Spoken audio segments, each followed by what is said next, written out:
I'm Dan Peck. My project is Minecraft Pocket Edition as a social network media tool. This project is based on an activity I've done with a few groups of kids in my middle school art classes, supplemented with information and theories that I've learned in this class. I realize that the first and probably main hurdle that I must leap in this project is to convince that the classification of Minecraft Pocket Edition as a social network media is justified. Firstly, for all who do not know what Minecraft is, it is a game that is immensely popular, especially with kids. To quote their website, Minecraft is a game about breaking and placing blocks. At first, people built structures to protect against nocturnal monsters. But as the game grew, players worked together to create wonderful, imaginative things. Minecraft Pocket Edition is just that, a pocket-sized edition of the game which works on Apple and Android devices. The Pocket app is not the full-size game, but it does afford cooperative or, alternatively, competitive play over a local Wi-Fi multiplayer server. Players can build in the same world together and use the in-game chat function to send messages to one another. To be considered a proper social network media, it must afford persistence, presence, and intimacy. I assert that the mobile app Minecraft Pocket Edition meets these requirements. Firstly, it affords intimacy because of the in-game chat function. Players can talk with one another through this while playing. Secondly, it affords presence because the game is about working together and collaborating, or working against one another and fighting. Either way, there is interaction, positive or negative, so there is presence. Now for the stretch. There is persistence in what is built.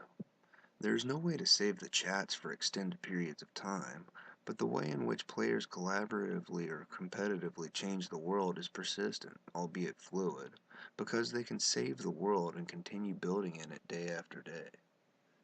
It is persistent in the same way as a city would be for workers in a bricklayers union. As the city was built over the years, they could travel around and look at certain buildings that they perhaps worked on together and remember what went on during the build. Perhaps someone was fired for not doing a chimney right, and they had to redo it. What I'm saying is that in Minecraft Pocket there's a created three-dimensional persistence that the users create and interact with together. However, what is created can be destroyed or altered, which is why I feel the need to say that there is sort of a fluid persistence, which is more or less the way it is in the real world. I first heard Minecraft mentioned in my art classes about 4 years ago, mostly from students who were die-hard gamers. In the past 2 years, there's been an explosion in popularity with students. I attribute this mostly to the Pocket app. The idea for the activity came from the same place as most good ideas. It came from a problem.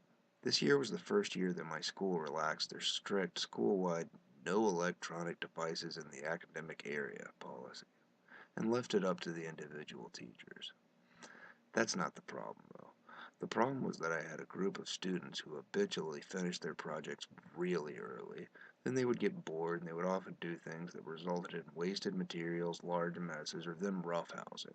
One day, while they were being particularly frustrating, I asked them what they could do sitting in their seats. One of them suggested this game, so I immediately said, "Yes, please do that."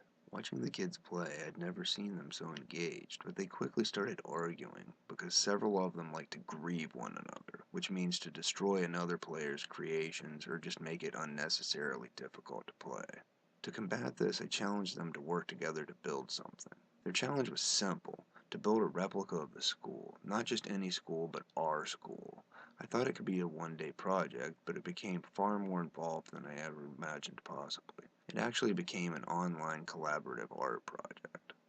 It's crazy to watch the level of focus they give the project, and the conversations that it spawns are like the conversations that an architect would have with a contractor. The whole discourse between the kids shows off all the levels of Bloom's taxonomy. They have to describe the school, then interpret it in Minecraft blocks.